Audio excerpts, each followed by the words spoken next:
قريبة. فمبدئيا لم يسمي حزب الحرية والعدالة الاسم لا رئيس لم مجلس يسمي الشورى.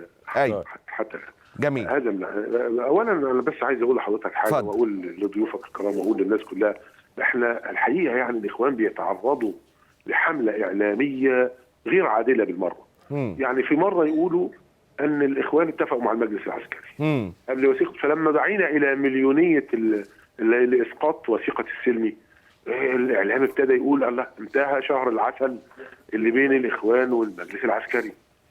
استنينا شويه وبعدين طلعت علينا قال لك ده في رئيس توافقي بين الاخوان والمجلس العسكري واتفقوا على نبيع، وهذا الكلام ايضا لا اساس له من الصحه.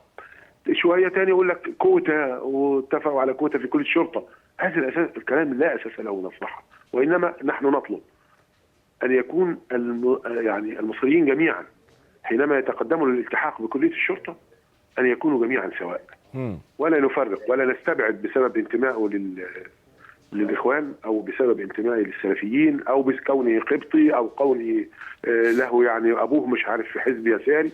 لا، الجميع يعاملوا بالعدل ولا يستبعد احد، ولكن لا نطلب كوتا ولا يعقل ان نطلب كوتا. احنا هنميز انفسنا عن باقي الشعب، هذا مستحيل.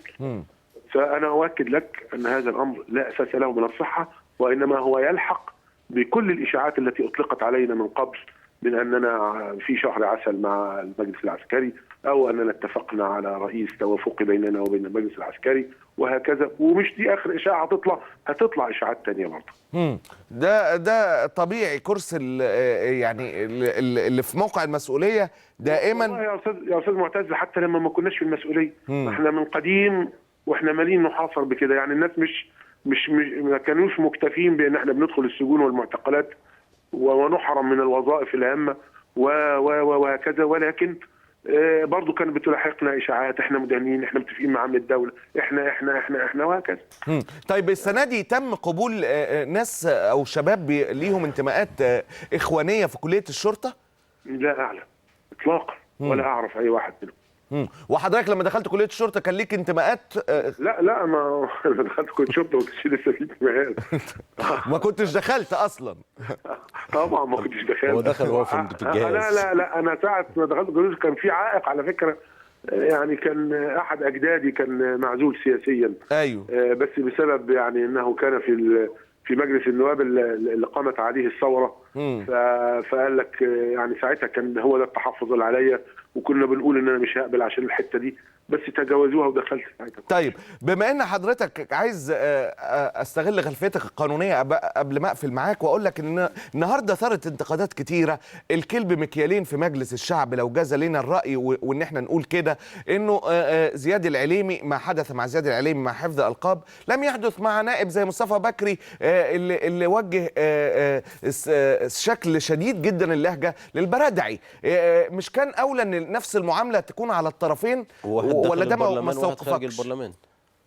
انا يعني مش متابع تعويل بتقولوا، مش متابع، ما تابعتش حقيقه موضوع زياد، ولكن انا سمعت كده او يعني قرات في الجرايد ان في شتايم.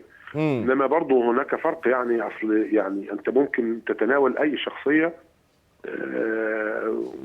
يعني، انما التناول برضه يعني انا اقصد يعني، لأن لو مصطفى بكري سمعته وهو بيتكلم عن قالها في مجلس الشعب، واحد قال جوه المجلس واحد قال بره المجلس.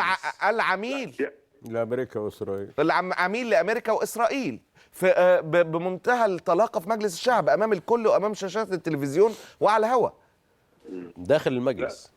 هذا خطأ أنا قصدي إنه خطأ، يعني المشير طنطاوي له الاحترام والتقدير، وكمان البرادعي مش شرط يكون هو المشير عشان يبقى ليه احترام وتقدير، في النهاية إنسان أي مواطن له تمام.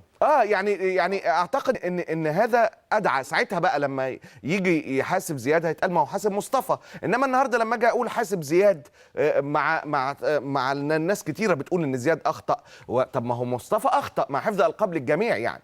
نعم. السيد امين عام، انا لو هتاخد رايي يعني، ايوه، كل من يخطئ بلا مبرر في حق اي مواطن من الشعب المصري يجب ان يحاسب. بشكرك استاذ محمد توسن، امين عام نقابه المحامين.